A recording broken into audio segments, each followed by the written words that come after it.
Hey guys, आज चाहिँ हामी हाम्रो उबुन्टुमा फ्लटर कसरी सेटअप गर्ने त भनेर सिक्नेछौँ।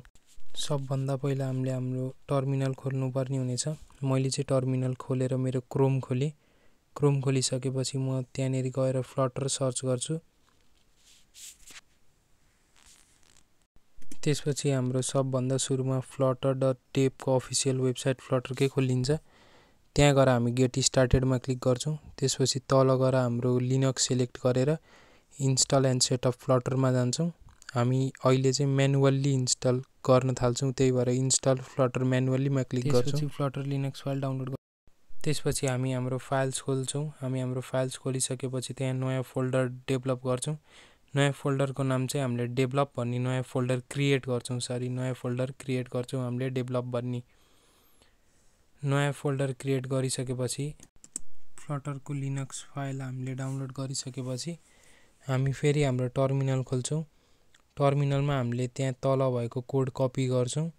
त्यसमा हामीले गएर हाम्रो फ्लटरको भर्जन मात्रै चेन्ज गरिदिउँ, 35.7 राख्छौँ। यो कोड चाहिँ हाम्रो एक्सट्र्याक्ट गर्नलाई, त्यो हामीले डाउनलोड गरेको फोल्डर चाहिँ डेभलप भित्र एक्सट्र्याक्ट गर्नलाई हो। यो फोल्डर गरिदिसकेपछि हामीले यो कोड लेखेर चाहिँ इन्टर हानिदिसकेपछि यसले चाहिँ हाम्रो त्यो .tar.xz भन्ने चाहिँ हाम्रो यो फोल्डर चाहिँ फ्लटरको यसले चाहिँ हाम्रो डेभलपमा एक्सट्र्याक्ट गरेर राखिदिन्छ। त्यसपछि हामी हाम्रो डेभलप भन्ने फोल्डर खोलेर डेभलप फोल्डर भित्र चाहिँ फ्लटर एक्सट्र्याक्ट भयो कि भएन भनेर चेक गर्छौँ। त्यसको लागि cd डेभलप लेखेर पहिला भित्र छिर्छौँ।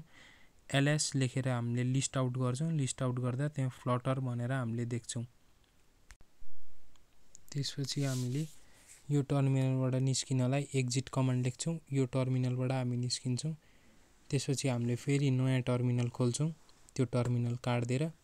अब त्यो टर्मिनल भित्र हामीले चाहिँ इको सेल भनेर राख्छौँ। हाम्रो कन्सोलले कुन चाहिँ सेल युज गर्छ भनेर चाहिँ हेर्नको लागि हामीले इको सेल भनेर, हाम्रो उबुन्टु सबै बिन ब्यासमा भएको हुन्छ, त्यही भएर ब्यासमा राख्नलाई हामीले नयाँ उपाय निकाल्छौँ।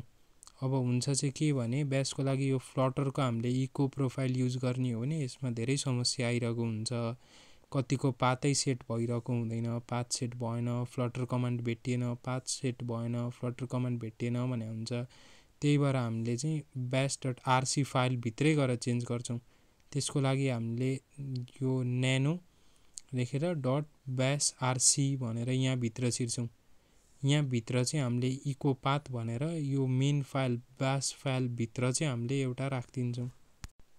र हामीले यसको पाथ सेट गर्ने बेलामा चाहिँ सबभन्दा डाउनमा गएर एक्सपोर्ट पाथ, मैले यहाँ जुन कोड लेख्छु तपाईहरुले पनि त्यही कोड लेख्नु होला, नत्र म यो कोड तपाईहरुको मेरो डिस्क्रिप्सन बक्समा पनि हाल्दिने छु। एक्सपोर्ट पाथ लेखेर चाहिँ तपाईले मैले यहाँ जुन कोड लेखिरहेको छु त्यही कोड नै लेख्नु होला। मैले मेरो त्यसमा गएर होममा गएर चाहिँ मेरो फ्लटरको बिनको डिरेक्टरीको जसरी चाहिँ मैले लोकेसन डिरेक्टरी निकालिरहेको छु तपाईहरुले पनि त्यसै गरी निकालेर पाथमा चाहिँ त्यो आफआफ्नो राख्नु होला। यो राखिपछि सकेपछि यसलाई सेभ गर्न चाहिँ कन्ट्रोल ओ क्लिक गर्नु होला, राइट आउट हुन्छ। त्यसपछि इन्टर गर्नु होला। त्यसपछि कन्ट्रोल एक्स गर्नु, त्यहाँबाट एक्जिट हुनेछ। एक्जिट भइसकेपछि तपाईहरुले फेरि टर्मिनल खोलेर टर्मिनलमा फ्लटर फ्लटर स्पेस --- भर्जन लेख्नुस्। त्यति गरिसकेपछि तपाईको फ्लटर भर्जन देखाउँछ।